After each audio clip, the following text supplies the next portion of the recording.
Kazakhstan already is one of the largest suppliers of energy to Europe. It's the third largest supplier of crude to the European Union. Kazakhstan is also a major partner for the critical raw materials development in the future. And Kazakhstan, a country that develops AI, is also a partner in AI development. But on a political level, his message is that the European Union is important for Kazakhstan as one of the key strategic partners for our country globally.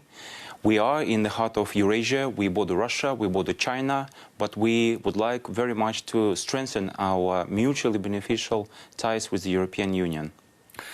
Speaking about these ties, trade between Kazakhstan and the EU has grown substantially in recent years, and Kazakhstan has attracted significant European investment. Now, which sectors beyond energy offer the biggest untapped opportunities for EU investors? Indeed, Kazakhstan now attracted 210 billion US dollars from the European companies, and mostly in energy. I grant you that. But the most promising in the future, and already now, are investments in in transport and logistics, in critical raw materials, in AI, in green hydrogen, and in green energy generally, as well as in finance, because we've built Astana International Financial Center, which already is home to 5,800 companies from around the world.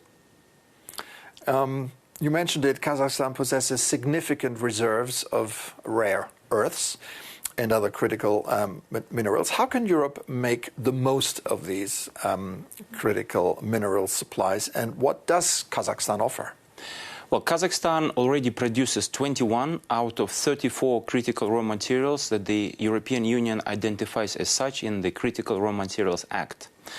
What we bring to the table is our openness to cooperation on a mutually beneficial basis, and our message is simple.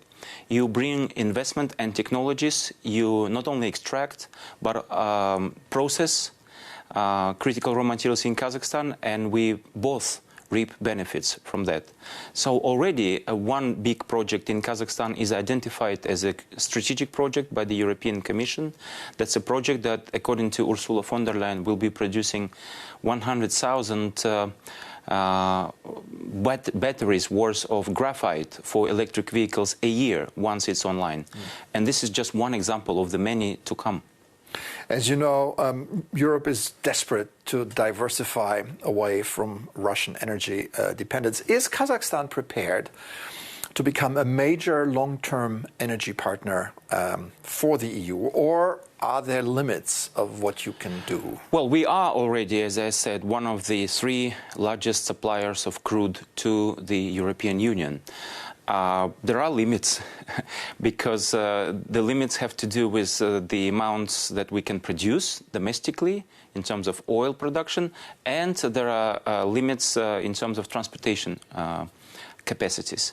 But we're working to expand this number. Already we supply 65 million tons of oil to the European Union, but it can grow to about 100 million tons in the next 4 or 5 years. But it's not just about oil. As I said, it's about hydrogen. We are about to produce 2 million tons of green hydrogen a year since 2030 with the help of the German-Swedish company. So we will be supplying other kinds of energy resources to the European Union, and we're keen to remain this important strategic partner for the European Union in its energy security.